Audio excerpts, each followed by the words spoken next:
Al eerder betiert stien er van de maand honderden mensen boeten te wachten bij de loodsverkeer in Dokkum. Waar wacht u op? Dat ik naar binnen mag. Wat is hier te beleven dan? Ja, dat weten we nog niet. Wat hoop je hier te vinden? Dat weet ik net. Mooi nieuwsgierig. Even sneupen, zeg maar. Zuiver, zeker, ja. Maar ja, de rij is wel flink. Nou ja, we hadden tijd. Dat gaat wel snel, denk ik, met de voorraad, als ik het zo zie.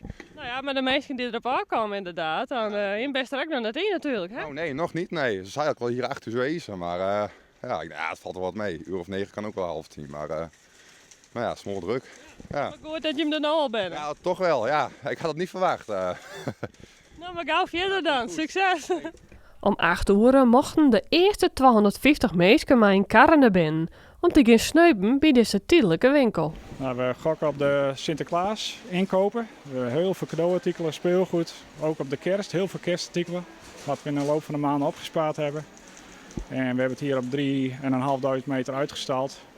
Dus het oppervlak, ja, er staan duizenden en duizenden verschillende artikeltjes. En dat brengt gewoon de mensen op de been.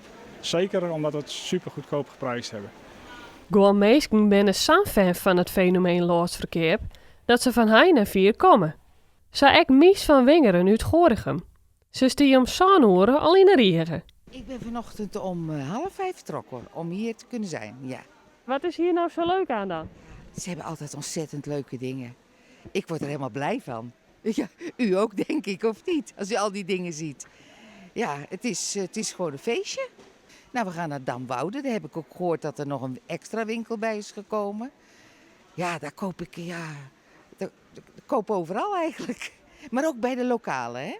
Of hier zeg maar in de stad zelf. Dus heb je een mooie schoenenwinkel en een mooie boekenwinkel. En ja, en bij de ethos, overal koop je. En ga eens wat lekker zitten eten. Dus het is beleving, zo moet ik het zeggen. Van die beleving maak je wel wat oerha. Want al deze mensen wacht je op een beschikbare karre. Maar met zo'n groot oppervlak kan dat wel even dworjen. Toch bloedt er ook voor deze mensen nog genoeg uur om te shoppen. We hebben zoveel voorraad hier. We krijgen niet leeg verkocht helaas.